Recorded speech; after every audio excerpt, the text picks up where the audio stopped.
Vitamin D.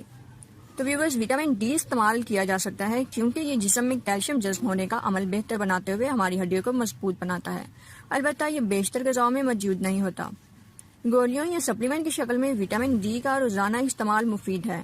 صحت سے متعلق مستند website WebMD کے مطابق بچوں کے لیے وٹامن ڈی کے صرف 10 ملی گرام مقدار کافی ہوتی ہے، جبکہ بالغ افراد کی ضرورت 50 ملی گرام روزانہ تک ہوتی ہے۔ اسے آپ وٹامن ڈی سپلیمنٹ کے علاوہ کچھ دیر دھوپ میں بیٹھ کر بھی حاصل کر سکتے ہیں، کیونکہ دھوپ پڑنے پر ہمارا جسم وٹامن ڈی کی خاطر خواہ مقدار تیار کر لیتا ہے۔ وٹامن ای، اس کی گولیاں لینا بھی خطرے سے خالی نہیں، کیونکہ ان گولیوں کا زیادہ استعمال مردوں کو پروسٹیٹ کینسر میں مبتلا کر سکتا ہے۔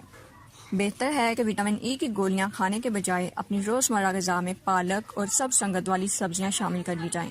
ان میں قدرتی وٹامن ای وافر مقدار میں ہوتا ہے۔ وٹامن ای کی گولیاں فروخت کرنے والی کمپنیاں اس کی اینٹی آکسیڈنٹ خوبیوں کی تشہیر کرتے ہوئے دعویٰ کرتی ہیں کہ یہ کینسر سے بچاتا ہے، لیکن حقیقت اس کے برعکس ہے۔